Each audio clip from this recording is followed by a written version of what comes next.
পৃথিবীর আপনি একটা ধর্ম দেখাতে পারবেন না যে ধর্মে চুরি চামারি অন্যের ধন লুণ্ঠন করতে বলে।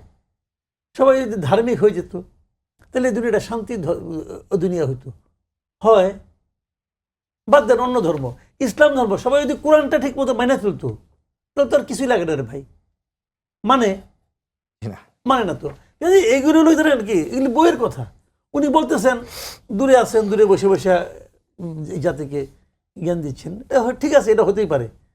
আমি তো ওনাকে রিকোয়েস্ট করবো প্রায় প্লিজ ভাই দেশে একটু আসেন, দেখেন আমরা কিভাবে আছি, দেখেন আমাদের প্রবলেমটা কি, তারপরে আপনি কথা বলেন। আপনি কাকে বলছেন এই কথাগুলো? আমি ওনাকেই বলি, এটা তো তারেক রহমান সাহেব বলছেন তো, আমি ওনাকে জিজ্ঞাসা করি উনি এই কথাটা কাকে বলছেন?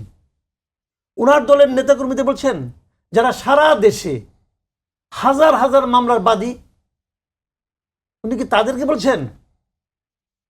শুনেন, আপনি হিংসা দিয়ে কখনো অহিংস সমাজ কায়েম করতে পারবেন না। এটা ওনার দল করতেছে, থামাতে পারছেন? উনি খালি কিছু বলবে যে আমি তো 7,000 লোককে বহিষ্কার করছি।